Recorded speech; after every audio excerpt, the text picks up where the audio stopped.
vamos começar hoje mais uma aula aqui sobre o curso Histórias da Nossa História. Hoje é uma matéria, hoje nós vamos falar sobre denominações tradicionais, a fundação dessas denominações tradicionais. Na última aula, há 15 dias atrás, eu falei que hoje a gente ia falar de outras denominações, mas é brincadeira, a gente não vai falar mal de ninguém, a gente vai tentar entender um pouco essas divergências, porque existem tantas diferenças, e quem a gente pode chamar de irmão e quem a gente não pode chamar de irmão. Simples assim, né? Quem é de nossa fé e ordem, quem são pessoas que creem como nós cremos, quem são pessoas que creem diferente, divergem. Muitos desses que creem diferente são irmãos, né? Porque creem naqueles princípios universais que todo crente crê, né? Na pessoa de Jesus Cristo como único e suficiente Salvador, na Trindade e tal. Mas em alguns pequenos detalhes, algumas denominações aí importantes divergem. E aí a gente não mantém uma comunhão, né, da mesma fé e ordem, mas isso não tem problema. E tem os falsos. Aí o falso é falso mesmo, e a gente não vai falar que o falso é verdadeiro só para agradar, o falso é falso, e aí existem seitas, né, existe tudo isso daí. Mas antes disso, eu queria pedir que a Samba fizesse uma oração para a gente, pode ser, Samba, para a gente começar a nossa aula?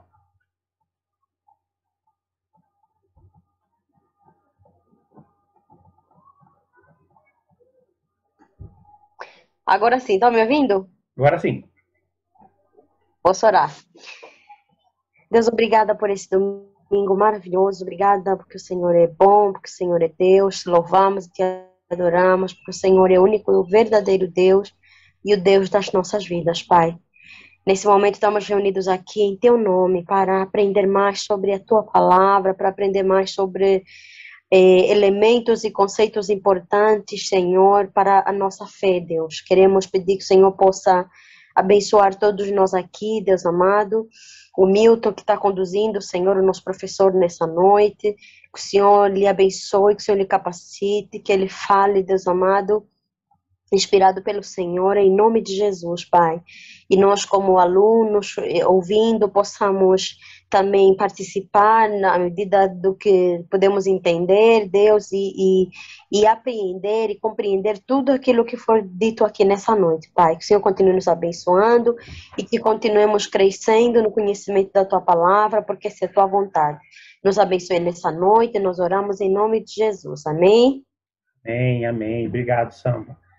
Inclusive, gente, eu queria fazer um pedido para vocês aí, que está aí nesse mundo online, né? Essas aulas à distância. É muito difícil para mim isso, viu? Vou falar a verdade para vocês. É difícil para mim. Meu modelo de aula é conversando, é brincando, é ouvindo, é vendo vocês levantarem a mão e fazer uma observação. As aulas eram tão ricas assim, eu estou sentindo muita falta mesmo. Assim. Tá muito difícil ministrar uma aula no online. A gente, quando está como aluno também, às vezes distrai, está em casa.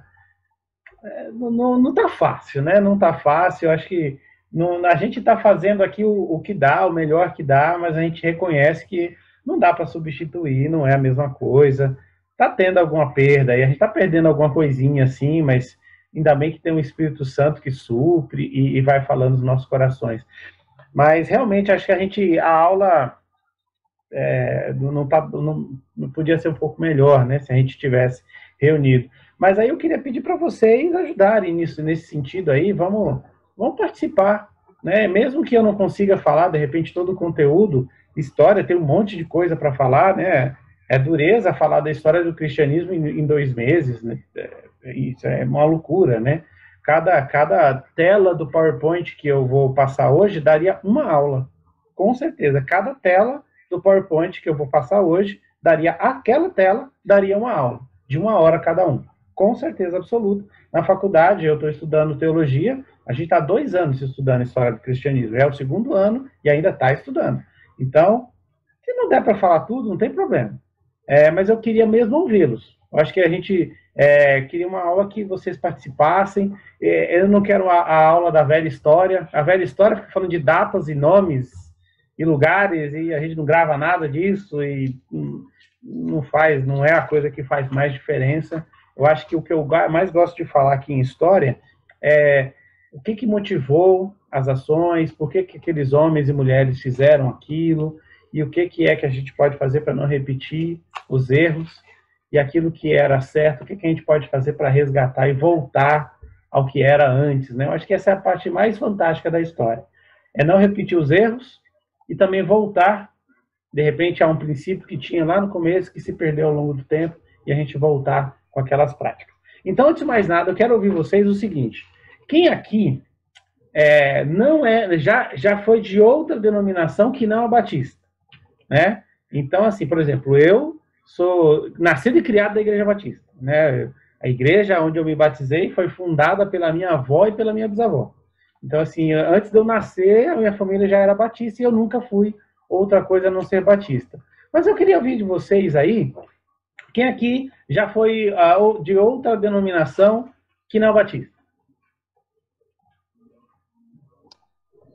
Oi, Milton. Eu já fui católico, cara.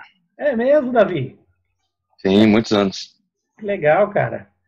Mas 20 anos de catolicismo. É sério? Você exercia ali e tal? Eu exercia, eu estava... na verdade, eu estava às beiras de me tornar catequista, né? Foi aí quando eu acabei me desvencilhando. Essa informação. Né? Eu conheço bem. Legal. Conheço bem e fui mudando a minha compreensão do movimento ao longo dos anos, inclusive dentro da própria Igreja Batista, sabe? Tô ansioso aí para ouvir o que você tem a dizer a respeito. Não vou falar da Igreja Católica, vou falar bem pouco. Não? Não. Eu gosto de descer o porrete em nós mesmos. É onde a gente pode mudar, né? Quem a gente pode mudar? Nós, né? Agora o outro eu não falo muito. Não vou falar muito.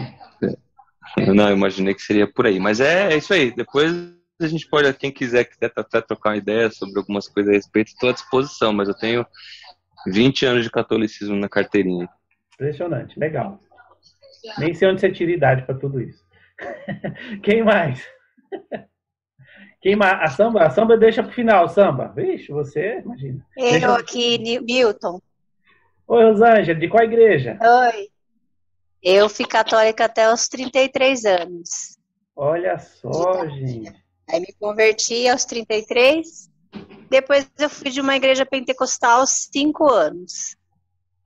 Me fala uma coisa, na igreja católica, eu não gosto de bater na igreja católica, porque é meio que bater em quem não tem defesa.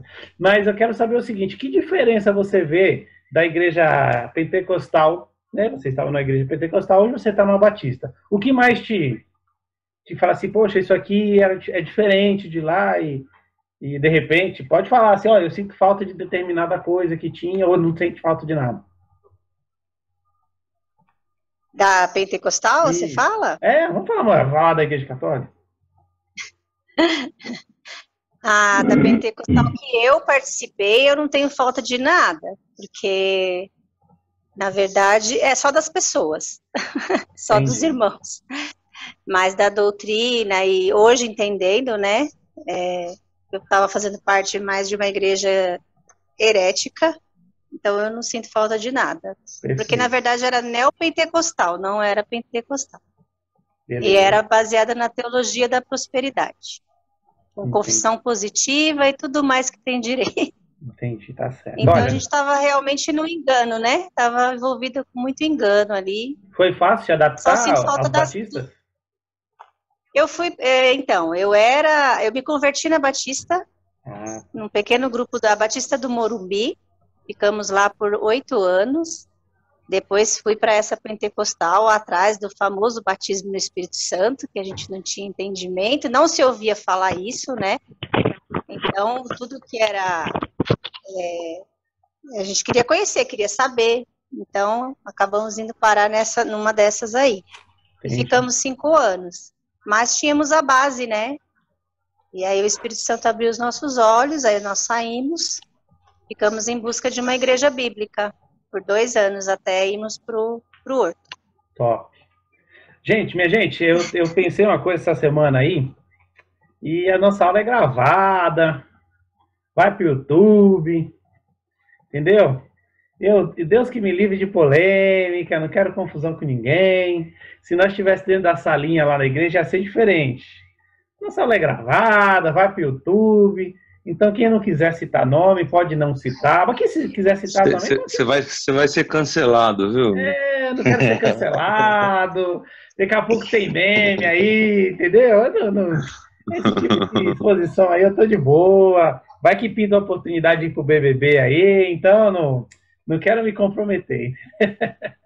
Mas, assim, o que eu quero falar é que fiquem à vontade, se de repente não se sentir à vontade. Não falei nome de ninguém, hein? Não falou, eu sei, não falou. Então, assim, a gente... Não vamos falar mal, né? Não vamos... Se não quiser, mas se quiser falar também, um dos princípios batistas é do ele é liberdade de pensamento, de opinião, então pode falar também. Mas se não quiser falar, fique à vontade aí.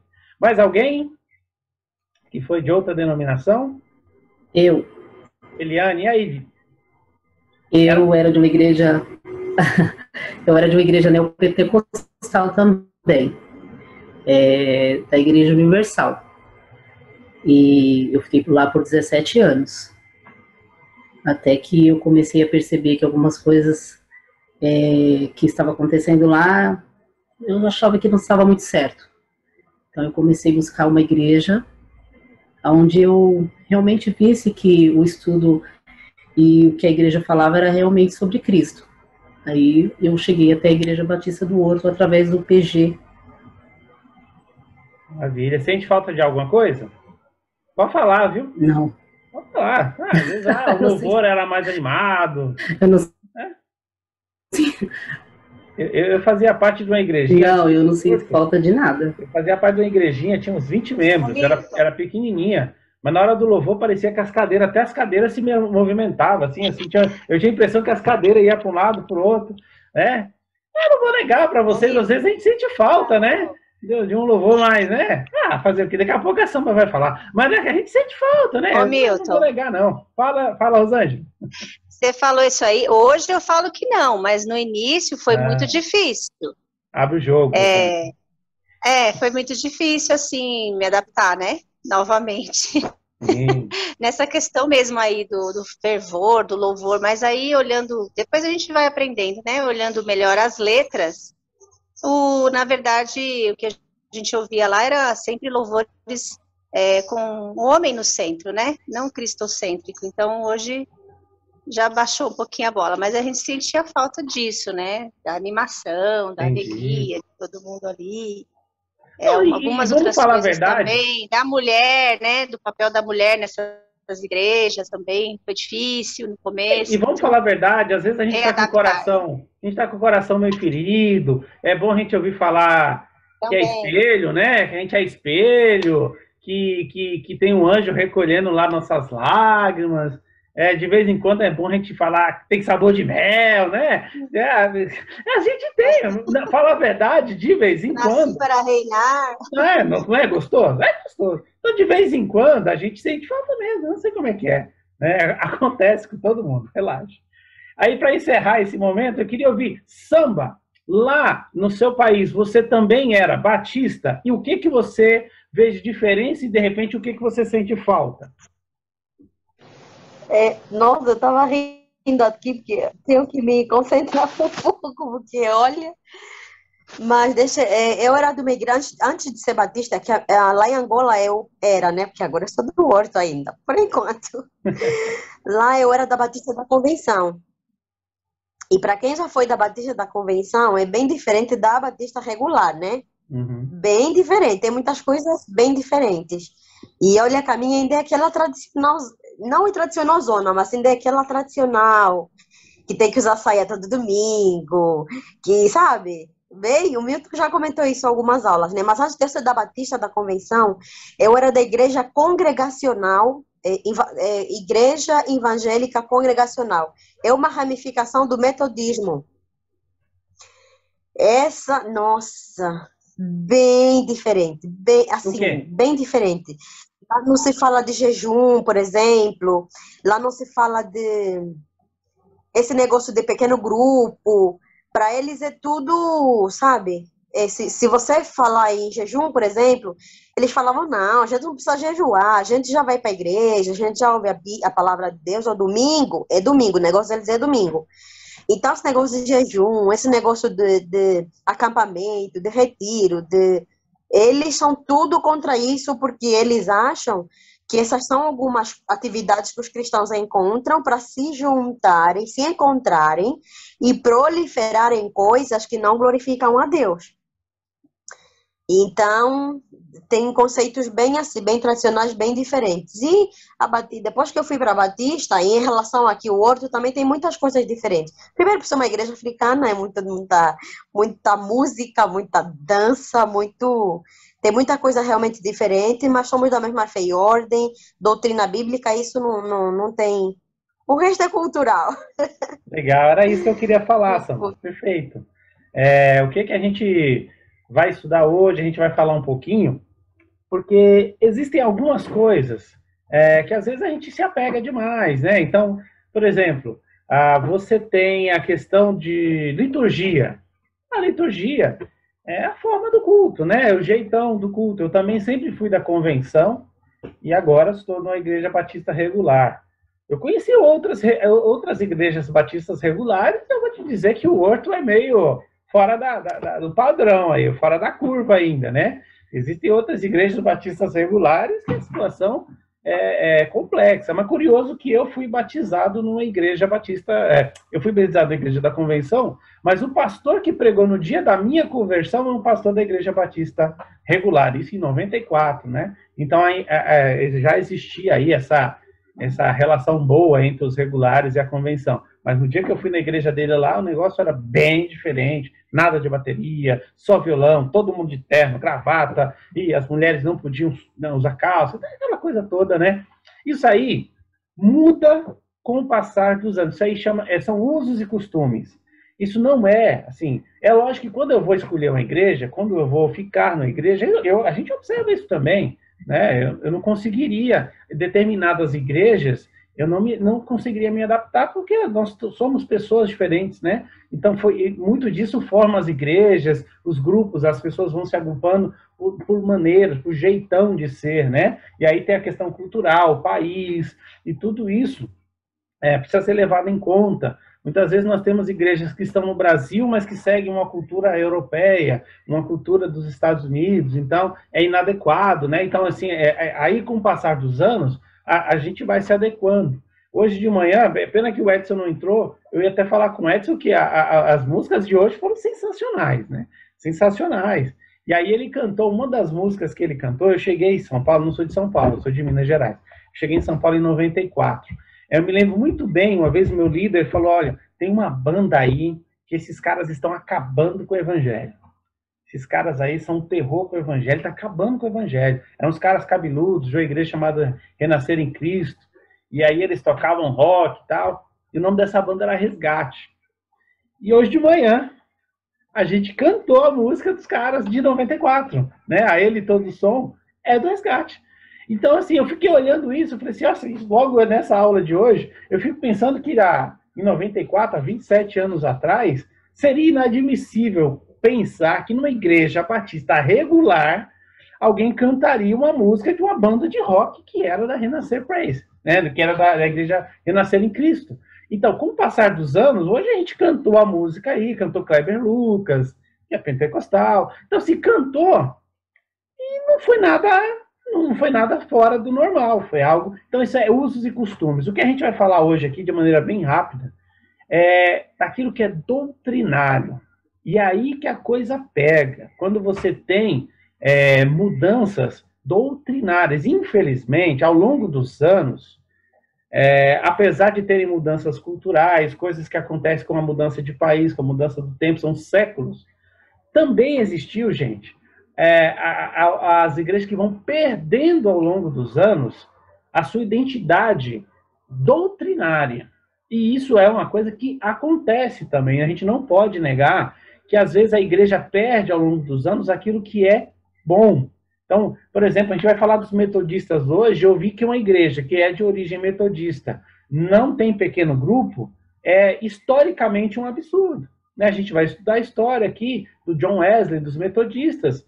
Então, assim, você vai percebendo que as pessoas vão perdendo traços culturais e doutrinários importantes. Eu sinto diferença quando estou no Horto, numa igreja regular. Vi de uma igreja que era da convenção, mas da convenção também, sem padrão. Isso faz parte também do jeitão batista de ser. As igrejas são autônomas, né? Então existem igrejas diferentes. E a igreja da qual eu fazia parte era uma igreja mais agitada, né? Era uma igreja que tinha um louvor um pouquinho mais pegado, diferente. O Horto tem tantas outras qualidades que suprem, que a gente vai percebendo ao longo dos anos. O cabelo vai ficando branco e a gente vai vendo que o louvor, a liturgia não é a coisa mais importante que a gente tem que avaliar numa igreja, né? A gente pode, de repente, colocar o nosso fone lá e ouvir a nossa música, né? Não necessariamente que ela precisa ser tocada no momento de culto na igreja. A gente vai, com o passar dos anos, a gente vai percebendo isso, né? Então, hoje nós vamos falar aqui bem rapidamente, porque eu já enrolei muito, vamos falar bem rapidamente de algumas igrejas tradicionais. Vamos falar de 3 igrejas tradicionais, que é a igreja presbiteriana, a igreja metodista, né, wesleyana, e a igreja batista.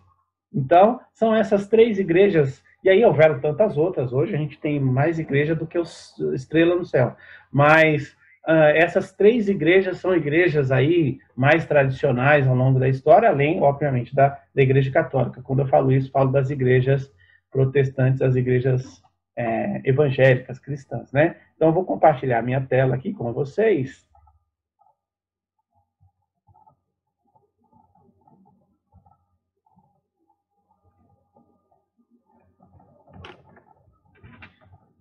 Então, vou fazer aqui vou recapitular rapidamente aqui algumas aulas que já faz um tempo já, que foram a aula da Reforma Protestante, explicar um pouquinho quem são esses caras, porque eles tiveram influência no que vai acontecer com as igrejas a partir deles. O mais famoso é o Lutero. Ele foi lá da Alemanha, ele criou a igreja luterana, foi a primeira reforma que se fala, né? Só que depois da reforma do Lutero, houveram as reformas das reformas, né? O Lutero, ele era um monge, né? Ele era da Igreja Católica, só que ele também não reformou tudo, não. Ele nem tinha interesse de sair da Igreja Católica, para falar a verdade, né? Então ele não reformou tudo, não. Ele mudou algumas coisas dentro da Igreja Católica, mas muita coisa ficou para trás. Então o Lutero, muitas das práticas católicas, ele permaneceu, ele manteve, né? Por isso alguns se incomodaram com essa reforma que o Lutero diz que fez, e começaram a reformar a reforma. Então a gente vai ter os Zwinglio. O Zwinglio está fazendo a reforma mais ou menos no mesmo tempo que o Lutero está lá na Alemanha. O Zwinglio está na Suíça, em Zurique. Só que o Zwinglio ele é bem mais rigoroso no que diz respeito à Bíblia. Então ele só aceitava no culto aquilo que realmente a Bíblia preconizava. O Lutero é assim: se a Bíblia não proíbe, pode pôr. A Bíblia proibiu? Não, então pode fazer. Já o Zwinglio pensava o seguinte: não, é o contrário, a gente só pode fazer aquilo que a Bíblia manda e autoriza. Então o Zwinglio foi um pouquinho mais rigoroso, e teve aí o Calvino em Genebra, mas Calvino vai beber do mesmo cálice do Zwinglio e vai dar continuidade. O Calvino é diferente do Lutero. O Lutero era um camponês, ele não era uma pessoa política, né? Ele é uma pessoa mais humilde. Já o Calvino não, ele já exerceu até uma posição política em Genebra, ele chegou a ficar à frente da cidade de Genebra, foi uma pessoa importante politicamente lá, né? Gente, o Zwinglio e o Calvino, eles perseguiram os que queriam reformar a reforma deles, porque eles mantiveram também ainda muita coisa que houveram pessoas que não concordaram com aquilo que o Calvino e o Zwinglio mantinham. Nós vamos falar aqui principalmente dos radicais, que são os anabatistas. E o Calvino perseguiu para valer. Perseguiu mesmo, gente. Morreram mais de aproximadamente 100 mil anabatistas, e muitos deles aí sob o comando de João Calvino e Ulrich Zwinglio, né? Então, Calvino até falava para matar os caras com misericórdia, é um bom cristão, né? Mata, mas mata com amor, né? Mas alguns ele autorizava queimar e afogar. A maior parte dos anabatistas foram afogados. A gente vai falar mais um pouquinho deles, né? Esses anabatistas, esses separatistas, esses que se revoltaram contra o sistema em que o Calvino e o Zwinglio estavam implantando, eles se revoltaram tanto contra a Igreja Católica como contra a reforma da Igreja Católica. Eles se revoltaram contra todo mundo. Eram radicais. Eles foram bastante perseguidos e se espalharam. E esse pessoal se espalhar ali naquela região vai fazer uma diferença lá na frente, né? Muitos desses grupos aí vão formar outras denominações. E aí nós temos aí o Menno Simons. Ele foi um dos que pegaram parte desse grupo que se espalhou ali pela região e ele vai criar os Menonitas, né? Outro cara que fez uma reforma fajuta que só ela, frajuta, foi o Henrique VIII, mas foi uma reforma bem sem vergonha, porque ele tinha outros interesses. Gente, nem todo mundo que está reformando a igreja tem o interesse do crescimento do evangelho. Muitos desses reformadores, eles estavam reformando porque eles queriam se livrar da Igreja Católica. Porque a Igreja Católica comandava a cidade-estado, a Igreja Católica comandava a política. Eles queriam se livrar mais da Igreja Católica do que necessariamente implantar uma mudança na igreja. Então, por exemplo, a igreja, esse movimento reformado aqui, o Calvino e o Zwinglio, eles batizavam as crianças. Por que eles batizavam as crianças? Porque eles entendiam que o Estado tinha uma religião oficial, e a religião oficial deles, quando uma criança era batizada, ela automaticamente passava a fazer parte da igreja do Estado. Então, por isso que eles batizavam a criança, para que aquela criança já fizesse parte da igreja do Estado. Não era nada cristão, religioso, nada disso. Os anabatistas se revoltaram contra isso, contra essa dominação do Estado na igreja. Eles queriam a liberdade política também. Então, muitos desses anabatistas que não defendem, nós não somos dos anabatistas, apesar do nome ser parecido, é só pouca semelhança nós vamos ter aí com os anabatistas. Muitos deles eram radicais, pegaram em armas. Nós não somos filhos dos anabatistas. Eles se revoltaram contra o modelo político lá. Dentro dessas reformas, então, falando aí dos anabatistas, né? Eles batizavam as pessoas. Esse nome anabatistas, eles não gostavam do nome anabatistas, né? Porque anabatista quer dizer rebatizador. E na visão deles, eles não estavam rebatizando ninguém, porque eles não consideravam o primeiro batismo da pessoa. Então, para eles eram batistas. Muitos de nós aqui, quem se declarou católico, eu mesmo já fui também batizado na igreja católica. Eu era criança e fui batizado.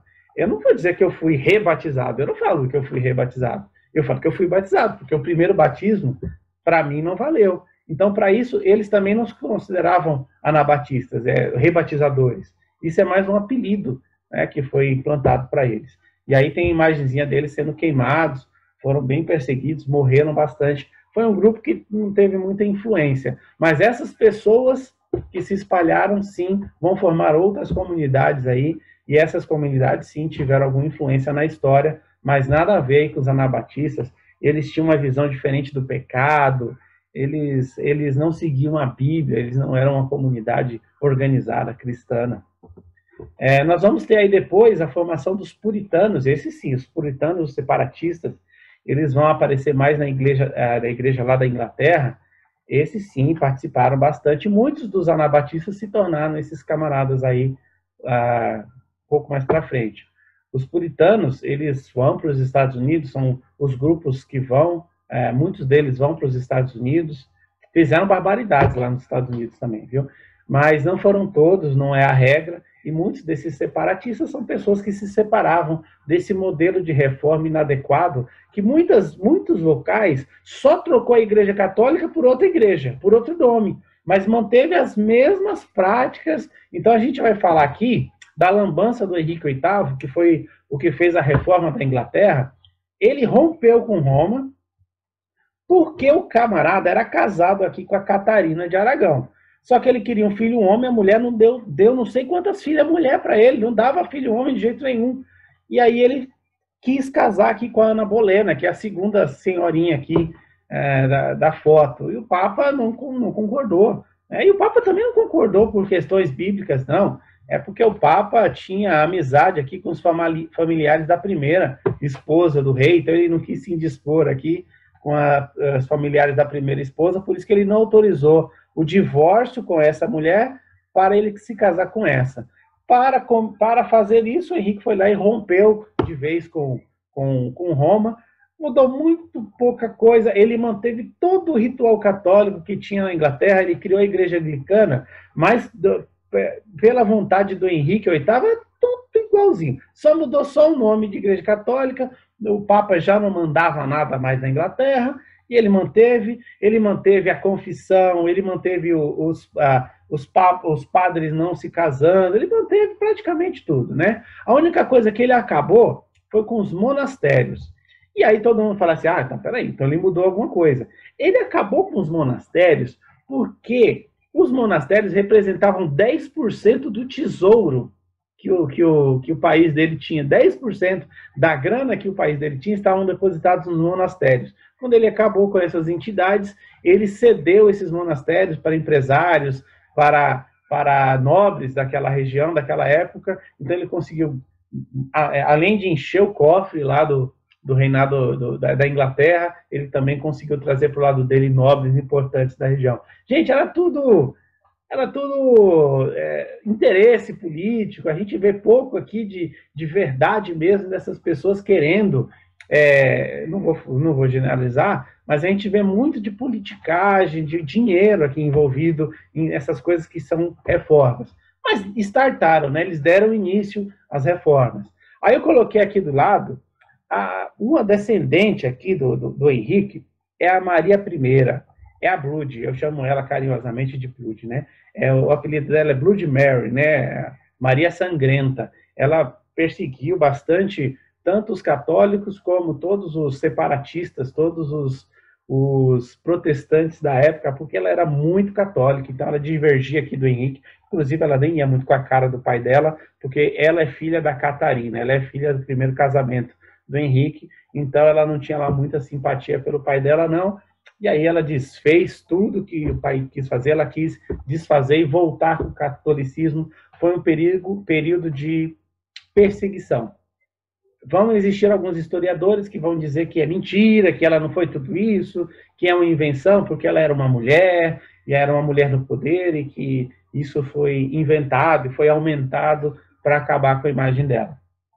De verdade, eu não duvido que isso tenha acontecido, porque realmente os protestantes também podem ter aumentado a história assim para acabar com a imagem dela, até porque nós estamos em guerra, né? Guerra é guerra. Então, eles tinham mesmo interesse de atingir a imagem da Maria. Mas não dá para negar que houve, sim, uma grande perseguição, tanto dos protestantes, uma perseguição aos protestantes naquela época, né? Tanto aos separatistas, quanto aos protestantes. Olha que bagunça. Então, tinha gente que era contra a reforma.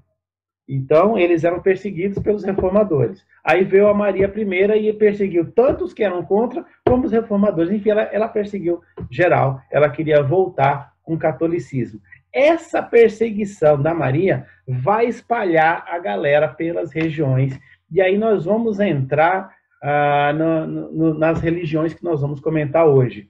Uma coisa que me chamou a atenção no Horto, vocês que são do Horto aí, eu não sei vocês, mas vocês já fizeram parte de uma igreja que tem tanto João? É sério. É impressionante a quantidade de João que tem no Horto.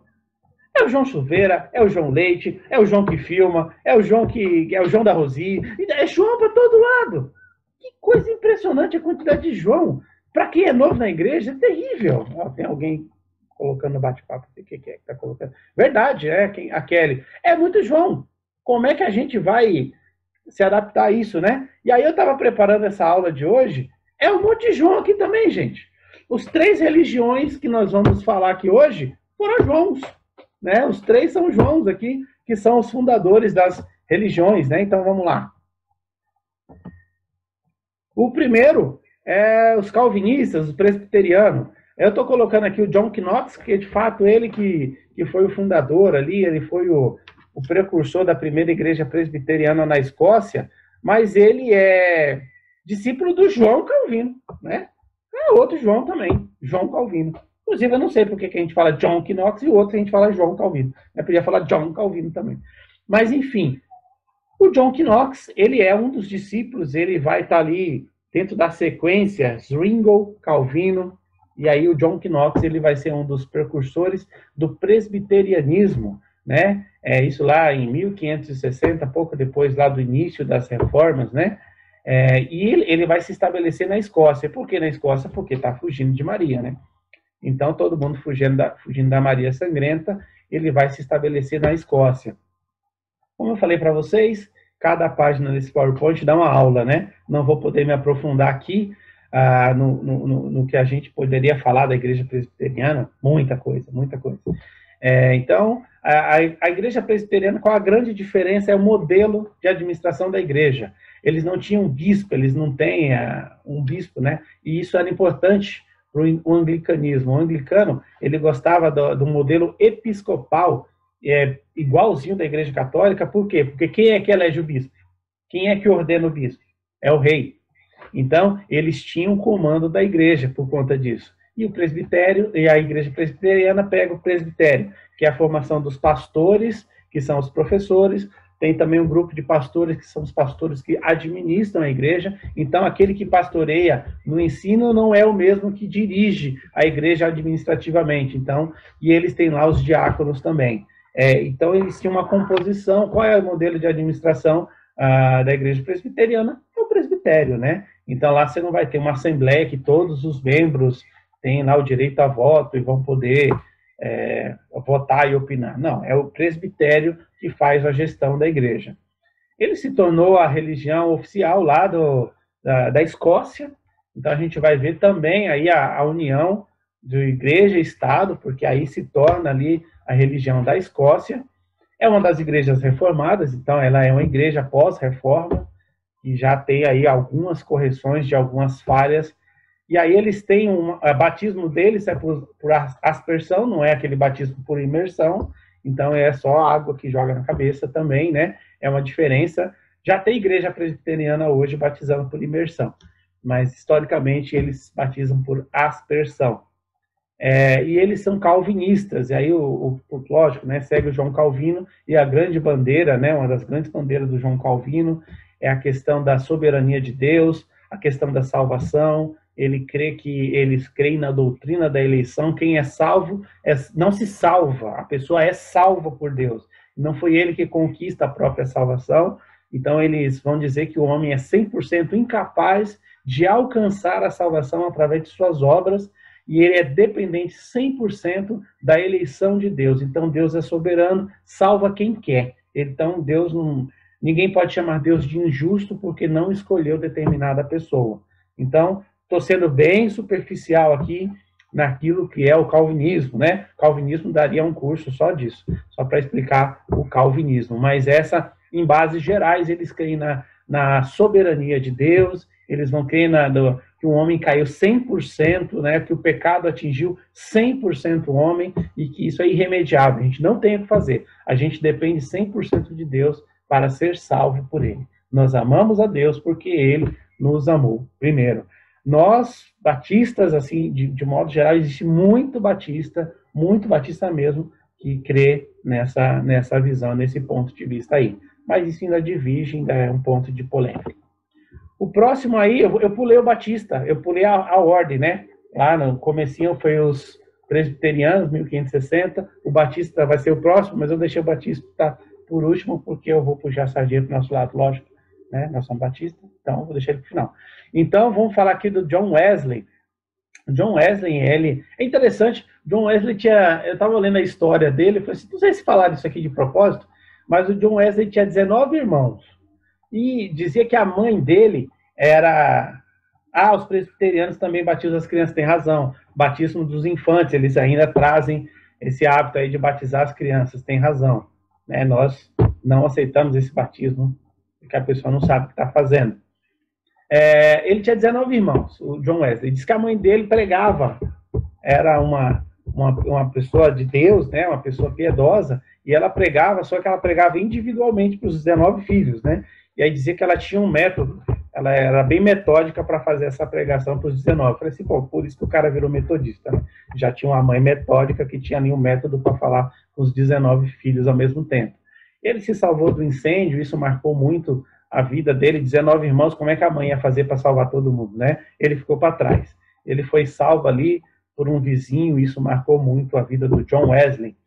ele era um clérigo anglicano, sai da igreja anglicana, ele já é arminiano, então Jacobs Arminius acreditava ao contrário do João Calvino. Ele acredita que sim, que o homem pode alcançar a salvação e que todos os homens podem ser salvos, todos os homens têm a possibilidade de serem salvos, a salvação é universal, era para todos. Então é por isso que os metodistas vão crer que o homem pode não pecar, ele pode viver livre a partir do momento que ele aceita Jesus, ele tem condição de não pecar nunca mais. Né? Então ele acha que é possível, eles acham que é possível que o homem se livre de vez do pecado. Como que começou a história aí do John Wesley? Ele era lá no grupo de Oxford, né, na faculdade de Oxford, na Inglaterra. Ele cria ali pequenos grupos, viu, Samba? O John Wesley começou com pequenos grupos, os famosos grupos de Oxford, né? Ele ele morreu não querendo sair da igreja anglicana. O John Wesley não queria formar uma nova igreja, não. Ele só queria aumentar dele, não queria problema com ninguém. A igreja só vai surgir depois da morte dele, então ele não tinha essa intenção, não. Esse momento aqui do século, não é século XVII aqui, eu coloquei errado, em 1700, lá nos Estados Unidos estava acontecendo um grande avivamento, né? Estava acontecendo, deixa eu ver aqui o bate-papo, beleza. Estava acontecendo um grande avivamento nos Estados Unidos, tinha um pregador lá que chamava Jonathan Edwards, ele era um cara que um dos grandes pregadores lá dos Estados Unidos. Ele faz, quem quiser pesquisar depois, tem um sermão dele que chama assim, Pecadores nas Mãos de um Deus Irado. Isso aí foi um sermão que este John Edwards pregou lá nos Estados Unidos, que abalou lá a sociedade da época. O John Wesley ficou curioso com isso, foi lá para os Estados Unidos para conhecer, se apaixonou, aí ele não sabia o que fazer com a noiva, ele ficou meio assim, a mulher largou ele e foi ficar com o cara. Vocês acreditam que aconteceu isso? Ele voltou arrasado, super desanimado lá nos Estados Unidos por essa desilusão amorosa. Volta para a Inglaterra, meio chateado. E, deixa eu ver aqui, presbiteriano, maravilhoso sermão, é mesmo. Eu recomendo aí, quem quiser ler aí, Pecadores nas Mãos de um Deus Irado. Ele voltou para ter uma vida tranquila, uma vida normal, até que um colega dele, que eu acabei não anotando o nome, chama ele e fala assim, ô John, vamos pregar aí para os mineradores, vamos pregar para pessoas que não estão dentro da igreja, pessoas que não entrariam dentro de uma igreja formal. E aí ele vai falar assim, pô, mas eu sou um cara acadêmico, eu sou professor de faculdade, o pessoal não vai nem me ouvir. Você acha que olha a roupa aqui, olha a foto aí do John Wesley. Você acha que esse cara ia chegar para um monte de minerador de carvão e os caras iam ouvir?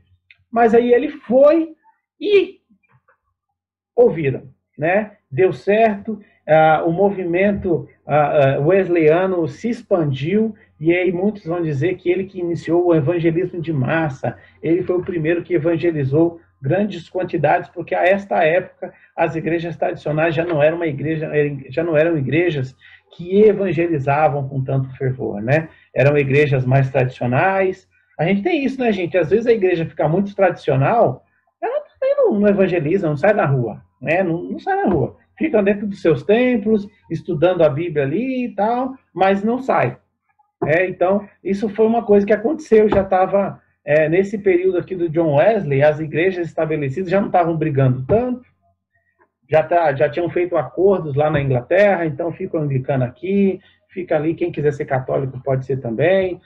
Foi tudo, até hoje a Inglaterra é meio assim, sabe? É meio, vamos parar de brigar, todo mundo na sua aí, sem problemas. Eles se declaram uma nação anglicana e tal, mas na verdade eles não querem problema com ninguém. Nesse período do John Wesley, cada um ficou na sua e pararam de pregar o evangelho nas ruas, nas praças, e aí o movimento wesleyano, os metodistas, eles vão aí ser pessoas que vão para fora, que vão falar e vão expandir bastante. Eles também fazem parte do grupo que foram para os Estados Unidos, lá para a Nova Terra, né? Para a Nova Inglaterra. Então eles também foram influenciados lá pelo movimento americano. E por fim, mas não menos importante, nós vamos falar do nosso John, né? O John Smith. Ele, na verdade, ele era anglicano também, né? Ele saiu da igreja anglicana, se separou da igreja por tantos problemas que eu já mencionei aqui na igreja anglicana, ele estava refugiado lá na Holanda, fazia parte de grupos que fugiram, aí já não era, na época do John Smith já não era mais a Maria I, já estava o rei James, mas o rei James ele não teve aquela preocupação de trazer, de juntar todo mundo de volta, ele não perseguiu os reformadores, mas também não agregou, ele era até um rei um pouco absolutista, meio mandão, ele dissolveu o parlamento, ele tinha algumas dificuldades, o rei James. A gente fala muito da Bíblia, que foi editada na época dele, né? A Bíblia do rei Tiago, né? King James, mas a verdade mesmo é que o rei James, ele pouco contribuiu aí mesmo para a expansão das igrejas. Mas, nessa época, inclusive, o John Smith estava refugiado lá na Holanda, e aí a primeira igreja batista, ela é holandesa, lá em Amsterdã, em 1609, é a primeira igreja batista. Eles não concordavam com o batismo de infantes, mas por quê? De forma bíblica, eles ao estudarem a Bíblia, e não por conta que as crianças iam fazer parte do governo. Não é por isso que eles discordavam, por isso que é diferente da razão dos anabatistas. A razão de que este grupo discordava do batismo de criança porque não tinha base bíblica, porque as crianças não tinham condições de se decidir por se batizar. Então é por isso que esse grupo aí divergiu, e eles criam, e esse princípio é batista até o dia de hoje, na separação da igreja e do Estado. Não havia junção, não há, desde a sua fundação, os batistas não acreditam que tem que ter união entre igreja e Estado. O Estado não tem que mandar na igreja, a igreja também não tem que mandar no Estado, é separado, é o modelo de Jesus, dá a César o que é de César e dá a Deus o que é de Deus, totalmente separado. E o governo da igreja é congregacional. Então, quem é batista aí sabe como é que é, né? É uma assembleia, a gente brinca assim, quantos batistas são necessários para tocar uma lâmpada, né? Eu sempre falo, 50% mais um. Então, se deu maioria lá, todo mundo junto e troca a lâmpada. Então, é assim que os batistas fazem as coisas, né? 50% mais um, se quiser pintar a parede de rosa lá, vai ter uma assembleia, 50% mais um, decidiu, fez. Lógico que não é assim, eu estou brincando aqui, na prática existe um pastor, existe um presidente, existe um corpo diaconal, não é bagunçado desse jeito, mas a gente já viu, eu já presenciei assembleias em que o pastor tinha uma visão e a assembleia foi lá e tomou outra, e decidiu outra. Eu já vi isso acontecer. Eu já vi pessoas, por exemplo, em disciplina, que era interesse da administração da igreja que aquela pessoa fosse disciplinada, mas ela tinha a maioria da igreja, a igreja foi lá na assembleia, todo mundo votou, sou contra, sou contra, sou contra, sou contra, e não foi disciplinado, porque esse é o modelo congregacional da igreja, e aí o pastor falou, então tá bom, então vocês vão arcar com as consequências disso. Não deu bom, né? Vocês sabem que isso não deu certo no final da história, mas como é uma igreja congregacional, isso pode acontecer. Tem igreja que tira o pastor assim, né? Vai lá e tira o pastor, reúne todo mundo, tira, faz e acontece. Os batistas, eles vão para os Estados Unidos, né?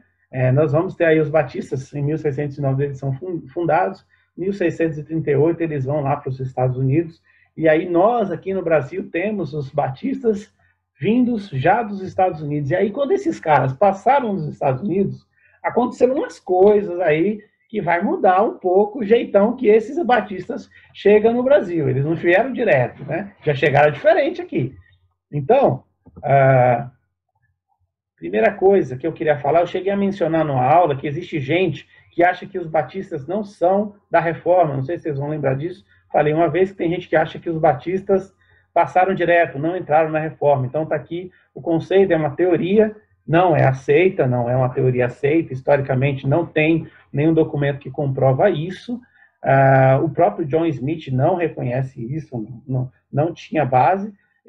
Os grupos que eles creem que foram levando aí os princípios batistas foram esse aqui, ó, os montanistas, novacianos, donatistas. Por quê? Porque esses grupos aqui não batizavam crianças. Então, porque eles tinham a doutrina do batismo similar à que temos hoje, eles acreditam que esses grupos aqui são quem nós somos hoje. Mas não dá para falar isso. Por quê? Porque eu marquei aqui, os bogomilos e os cátaros, eles eram agnósticos. Eles eram gnósticos, desculpa, eles eram gnósticos. Então, eles não criam que Jesus veio como homem, morreu. Então, nós não cremos no gnosticismo. Paulo atacou isso e a igreja do segundo século também. Então, não, o gnosticismo não dá. E os anabatistas também. Nós não somos anabatistas, não. Esses caras criam coisas que a gente não cria. Então, apesar de nós sermos uma igreja apostólica, nós cremos em Jesus Cristo, nos Atos dos Apóstolos, infelizmente a gente não é diretão lá da fonte de João Batista. Tem igreja, eu tive um pastor que falava isso. Não, nós somos batistas porque nós somos de João Batista. Ele é o fundador da nossa igreja. Não dá, não é verdade, né? Nós temos outros fundadores, a gente passou sim lá pela reforma. Somos de origem inglesa e aqui no Brasil temos influência americana também. E aí basta olhar o culto de algumas igrejas, vocês logo vão ver que esse pessoal aí nada tem a ver lá com João Batista. Tem muito mais a ver com igrejas europeias e americanas, né? Nós vamos ter aqui os batistas mais famosos no Brasil, são os batistas do Sul. Eles vieram do sul dos Estados Unidos, eles vieram bem antes, né?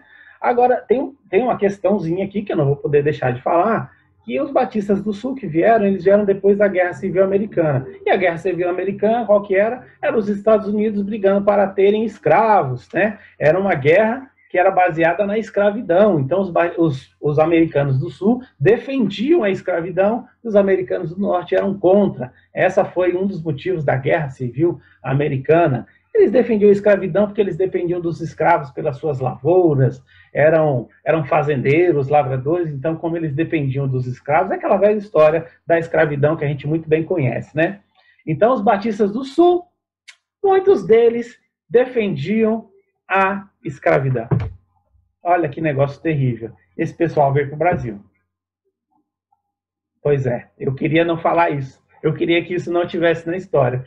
Inclusive, tem um livro de uma descendente de um desses batistas que tenta mascarar isso aí. Mas não dá para a gente fugir da história. O fato é esse. Nem todos eram, mas existiam sim batistas que vieram porque eles perderam a Guerra Civil Americana. Então, eles vieram para o Brasil, mas eles defendiam a escravidão. Outro probleminha que a gente vai ter aí é que tem essa foto aí é do William Buchbegby, né? Um dos primeiros missionários que vieram.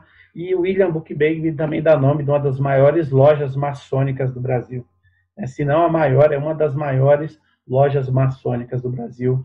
Então, não sei se ele era maçom, mas se tem uma loja com o nome dele, é estranho. A aula não é sobre maçonaria, nem vou falar sobre isso, mas isso é estranho a nós, batistas, hoje. O batista não compactua com a maçonaria, não. Aí nós vamos para o Batista do Norte, que são quem vai dar origem para a Igreja Batista Regular, né? Então, a Igreja Batista Regular, ela não nasce dos batistas do Sul, ela nasce lá dos batistas do Norte.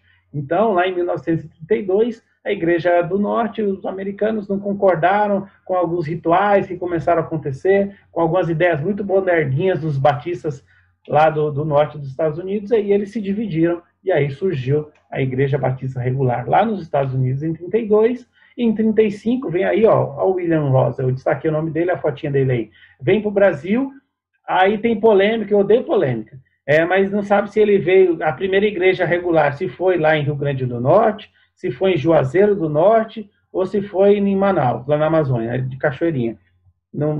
Ainda tem uma divergência, mas é importante saber que eles são lá da Igreja do Norte, são mais rigorosos. Tem um livro que foi escrito aqui, Que Povo é Esse? História dos Batistas Regulares, pastor Jaime Augusto de Lima, ele vai dizer que a doutrina batista regular é mais conservadora e tradicional do que a de outros batistas. Denominam-se fundamentalistas e separatistas. Aí tem alguns princípios pré-milenistas, dispensacionalistas, rejeitam o pentecostalismo, rejeitam o ecumenismo, lógico, e qualquer de suas expressões. Gente, eu sou da igreja... Eu fui mais tempo da Convenção Batista e a Convenção rejeita tudo isso aí também, que a Igreja Regular rejeita. Então a gente vai ver, nos primeiros anos, houve uma boa convivência com a Convenção Batista. Ô Milton. Oi? Inclusive o dispensacionalismo, cara? Na Convenção? Não, o dispensacionalismo não. Isso ainda não é definido. Tanto que eu vou colocar no grupo a declaração doutrinária. Nem o dispensacionalismo, nem o calvinismo, eles estão na declaração doutrinária, não. Com exceção da convenção, né? Porque o pré-milenismo. O pré-milenismo também não. Eu estou com a declaração das duas igrejas, tanto da convenção como da regular. Não fecha essa tampa aí, não. É o autor que fala isso, né? Mas, não, regular sim, né? Regular. Olha, ele tá Eu falando... acho que a convenção é mais aberta, né? Então, eu não vou ter segurança para te falar isso agora. Da convenção não tem. Nem pré-milenismo, nem o dispensacionalismo, não tem. Isso é questão de... não dá para a gente explicar para todo mundo o que são esses conceitos aqui, mas tem a ver com... Como é o nome, Davi? Escatologia. Escatologia, né? É o final dos tempos. Mas, assim, rejeitam o pentecostalismo, complicado essa expressão aí. Pentecostalismo... É bem complicado, bem... Tá difícil. Os batistas são complicados. Porque a gente rejeita, mas canta, mas prega isso aí de vez em quando, prega um ou outro, tem uns escorregada, tem um pouco falta de clareza, uma influência muito grande cultural, então, mas a gente rejeita. Sei lá, você pode dar glória a Deus aí, mas assim, se você falar que vai ter um batismo no Espírito Santo, você vai ter uma dificuldade aí.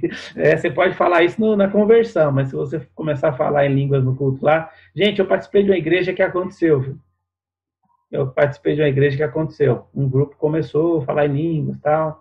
Deu ruim, obviamente, né? Saíram da igreja.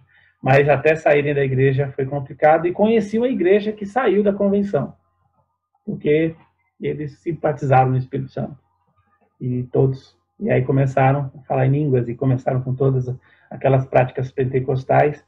Eles não saíram de boa vontade, eles foram convidados a sair, né? Então, houve uma reunião da convenção e eles foram convidados a deixar a convenção. Complicado. Agora, ecumenismo, sem dúvida, né? Imagina, ecumenismo não dá para a gente aceitar.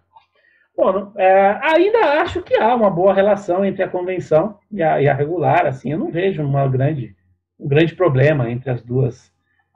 Você vê que a gente vê pastores aí da igreja da convenção sempre pregando na nossa igreja. Eu ainda não vejo grandes problemas, mas é diferente.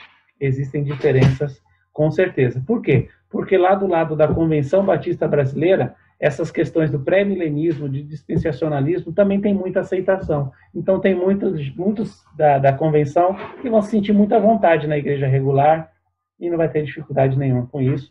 A gente vê sempre... Uma coisa que gerou um pouco de ruptura, desculpa até atrapalhar aí, fala aí. Na questão da convenção, tem a ver com o sacerdócio feminino. Sim. Né?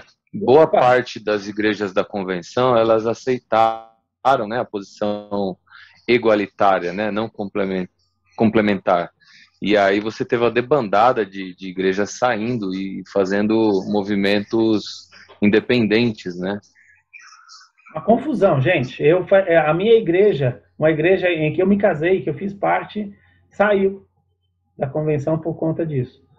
Mas é uma confusão. Essa questão do feminino aí não faz parte da declaração, não fazia parte do que é ser batista, né? E aí uma questão muito mal resolvida. Aí essa questão congregacional da Igreja Batista, né? Fazem uma assembleia lá e decidem que está aprovado, e aí, como é que faz? Difícil. Uma questão bem difícil, bem complexa. Quando a gente começa a abrir a porta, a gente não fecha mais.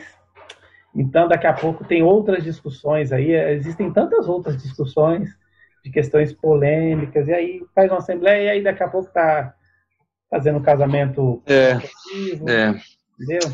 Eu vou falar pelo Davi aí, tá? Não é pelo Milton, não é pela igreja, não é por ninguém, mas esse modelo congregacional eu acho meio perigoso, cara. Eu não sei, eu acho que ele abre portas, assim como você disse, né, para algumas questões. Eu simpatizo bastante com a eclesiologia presbiteriana. Sim. Por essas razões, eu acho que eles conseguem manter eles aglutinam melhor a questão doutrinária, né? Eu acho que bíblica, né? É mais e fácil. Eles são biblicamente embasados. Pela base bíblica. Então, pela base bíblica, isso aí, né? Para mim, acho que a gente. Claro que isso aí vem primeiro, né? Agora, do ponto de vista de eclesiologia e de administração, eu vejo que é mais coeso, né? Eu acho que o movimento ele é mais coeso.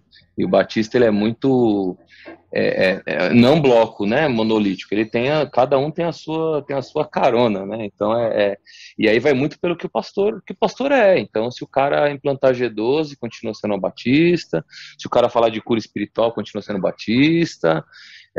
Sabe? Aquela coisa, voltar para o útero da mãe, sabe essas coisas? Então não sei, aí eu acho que é a crítica ao nosso movimento, né? Aí, pra gente, é um BO mesmo, viu? É por isso que eu falo que essa aula eu ia falar mais mal da gente do que dos outros. É óbvio, né? Porque assim, é um problema, gente. É a falta de clareza do que é doutrina, do que é aquilo que é inegociável. A gente negocia uma bateria na igreja, sabe? Eu negocio, de repente, sei lá, fazer um teatro. Agora, tem coisa que não dá para negociar, cara. Tem coisa que não dá para negociar. Então, daqui a pouco... então, quer dizer que se uma igreja decidir batizar... Vai batizar criança, vai batizar neném. Sei lá o quê. Onde é que pode parar isso aí, né? Então, é muito difícil. Esse modelo é complicado. Realmente é difícil, gente. Não é fácil. A questão democrática ainda... Eu não vejo tanto a Bíblia falando de democracia como a gente fala. Sinceramente falando. Né? A gente gosta mais da democracia do que do cristianismo, parece, às vezes, sabe? Da teocracia, né? A gente não quer a teocracia, a gente quer a democracia. Por alguma razão. Mas aí é o nosso HD corrompido, né? Eu acho. E aí eu acho então, você que colocar isso na maioria, eu sempre brinco, que a maioria disse crucificam. Né? Então, assim, a gente achar que às vezes a maioria, né? Não sei. Então, eu também me simpatizo um pouquinho com a questão do presbitério. Eu não sei se vocês percebem que existe um pouco disso no Horto, né? Vocês percebem. E isso foi algo que me fez ficar muito feliz na igreja do Horto do Ipê. Né? Porque é muito complicado, gente. Tem igreja que vai comprar uma geladeira e dá pau. E não compra. Tem igreja que vai trocar o som da igreja, leva anos. Porque tem sempre alguém contra. E quer 3 orçamentos. E aí questiona, e fala e tal. Então, assim, é difícil. A igreja não anda. Fica um pouco amarrada, né? Então, é bem complicado mesmo. Agora, meus amigos, como é que a gente faz para se proteger? Porque, de repente, você muda de cidade, você muda de país. E aí, como é que eu faço para procurar uma igreja? Tem bula, tem remédio, né? Graças a Deus, existe aí os princípios batistas. E esses aqui a gente não pode largar. Se o camarada tem a declaração doutrinária, é maravilhosa. Eu vou colocar no grupo, é lição de casa, vocês precisam ler. Eu acho que o cara tinha que ler antes de entrar na igreja. Como é que você entra na igreja sem saber o que aquela igreja crê? Isso é uma loucura. Isso é um absurdo, né? Já pensou essa igreja que você entra, sei lá, crê numa coisa que você acha que te ofende? E aí, como é que faz, né? Então, eu acho que tem que ler. Vou colocar no grupo lá, é importante. Quem não leu, precisa ler e conhecer. Antes de entrar na igreja regular, como eu era da convenção, eu falei, deixa eu ler o que os caras creem. E aí eu não vi nada que me ofendeu, eu falei, demorou, tô dentro. Então tá aqui, ó. Os princípios batistas, não vai dar para entrar em cada um deles, mas as escrituras como única regra de fé e prática. É óbvio, Milton, é óbvio. Então, na hora que a igreja falar que for para decidir um negócio que tiver contra a Bíblia, você vai ter que ter coragem de levantar e falar assim, sou contra, porque eu fazia parte de uma assembleia que a igreja queria tomar uma decisão contrária à Bíblia. O pastor rasgou a Bíblia, a página dele, e falou assim, então todo mundo rasga essa página da Bíblia. Ele foi lá, rasgou no meio da assembleia. Então, assim, porque a igreja queria ir contra o princípio bíblico. E aí ele falou assim, vocês vão fazer isso? Então rasguem essa página da Bíblia de vocês. E aí ficou todo mundo em choque. Então, seguir a Bíblia nem sempre vai ser tão fácil assim, né?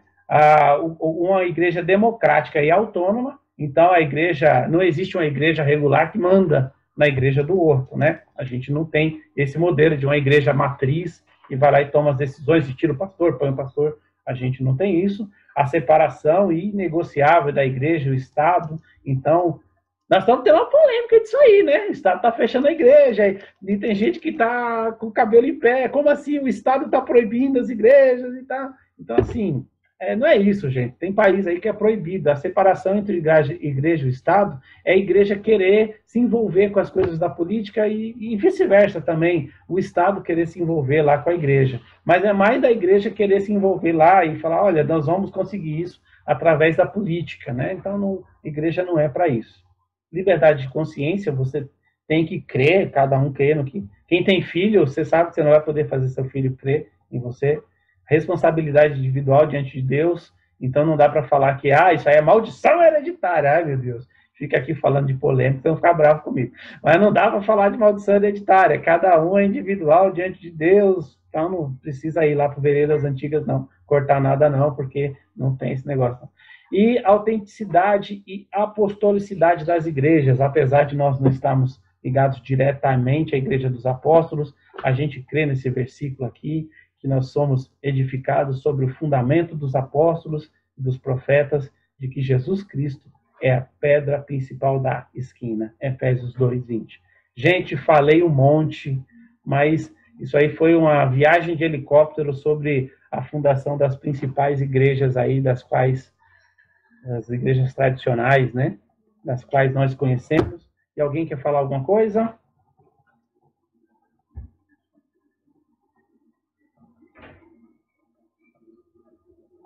Não ofendi ninguém, viu? Falei com a mal de quase igreja nenhuma. Olha que beleza. Falei só da nossa. Cara, não. Eu só te agradecer. Você fez um baita de um bom trabalho em fazer esse resgate histórico, ainda que rápido, né? Bem por cima, né? Dadas as limitações de tempo. Mas eu acho que, poxa, foi muito, muito instrutivo e bem interessante. Compartilha esse material com a gente. Continuamos Batista, né, gente? Todo mundo aí? Todo mundo Batista ainda, né? Vê lá, hein? Pelo amor de Deus. Apesar de que a gente tem um bocado de presbiterianismo aí no nosso meio, mas a gente é Batista ainda, né? Continua assim. Eu gosto da igreja presbiteriana, falar a verdade para vocês. De verdade. Aí agora é minha opinião aí, tô falando. A gente vê que tem muita gente que gosta, né? O Hernandes Dias Lopes e o Augusto Nicodemos estão sempre por aí, né? Então estão sempre lá nos nossos cultos, né? Eu gosto. Tem algumas divergências. Mas a verdade, gente, que perfeita nenhuma né? Eu tenho minhas restrições. Eu tenho restrição com os batistas, eu tenho. Às vezes eu acho a gente um pouco arrogante.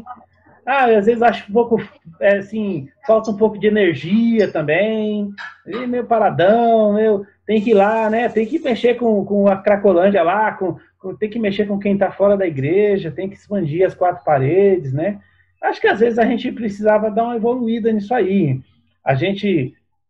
eu lembro do pastor Armando Bispo falando que a gente fala muito da Igreja Universal, né, os problemas que ela tem, mas ele brincou falando assim, a Universal também bota todo mundo para dentro lá, né? Pode ser que seja para pegar o dinheiro dele, mas que bota ele para dentro, que dá comida, que dá um banho, que dá um pouco de dignidade para aquela pessoa e fala de uma forma ali, não, mas fala de Deus, fala de Jesus. Acho, sinceramente falando, que por sermos pessoas que valorizam o estudo da palavra, e a gente tem isso como um valor da nossa denominação, acho que poderíamos ser um pouquinho mais atuantes no que diz respeito a responsabilidade social, justiça social. Dou glórias a Deus pela Igreja Batista do Horto do IP. De verdade. Tem atuado fora da curva, né? Tem atuado de uma maneira diferente do que a gente vê como padrão na denominação. Fico muito feliz, me sinto muito confortável na igreja nesse sentido. Mas é só a minha opinião, né? Mais alguém? Ô, Samba, acho que seu microfone está desligado. Você está falando? Nossa, esse microfone não tá bom. É só pegar o celular do marido que dá nisso, né? Brincadeira.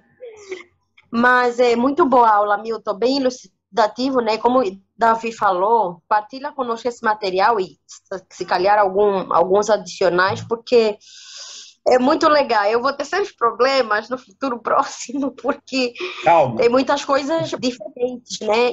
E assim, legal porque a gente precisa encontrar um equilíbrio. Quando o negócio é olhar para as escrituras e tentar negociar, a gente tem que prestar atenção, né? Porque agora eu como você, né, da convenção e depois para a regular e depois volto para uma da convenção. Então, tem umas pulgas bem atrás da orelha, né? Mas a gente precisa sempre ficar com as escrituras, né? E graças a Deus, porque a palavra de Deus nos ajuda a entender e o conhecimento vem agregar na nossa vida para que a gente consiga ter o caminho iluminado para a gente trilhar, né? Então, muito bom esse conteúdo. Partilha aí com a gente o material. Claro. E bora crescer. Bora fazer diferença onde a gente estiver, né? Também a gente ficar só a gente só quer jogar o leão numa cova de Daniéis, né? Parece que a gente só quer ficar no meio dos nossos e ficar tranquilo ali. A gente tem que ser Daniel na cova do leão também, né? Então, é isso aí. Deus te deu um período, você alimentou, respirou, aprendeu, e aí nós não chegaríamos aqui sem esses caras missionários que se arriscavam em terras estranhas, com pessoas esquisitas, e faziam diferença na vida de outros também. E fazer o quê? Essa é a nossa vida, né? Mas é isso. Agradeço demais aí vocês. Oi, Rosângela, você está com cara de quer falar. Eu vi no seu olho. Eu quero agradecer pela aula, que foi ótima. E eu acho que o mais importante aí é a gente discernir o que é uma heresia e o que é uma divergência doutrinária que não fere o fundamento da nossa fé, né? Como você falou, nenhuma igreja denominacional, nenhum local é perfeita. E se for perfeita, quando a gente chegar lá, ela vai deixar de ser perfeita, né? Então, eu acredito nisso, reter o que é bom, e desde que não fira, né, as escrituras nesse ponto, dá para ficar, dá para fazer diferença. Eu penso assim. Perfeito. E a perfeitinha lá no céu, né? Lá no céu, eu acredito que todas vão olhar e falar assim, ixi, a gente estava errado. Ixi, acho que pois é. Caramba! Era assim, então? Eu acho que todas vão ter essa em alguma coisa, vai falar assim, ih, rapaz, não preguei tanto contra isso, então pode. Então, ixi, já falei tanta besteira.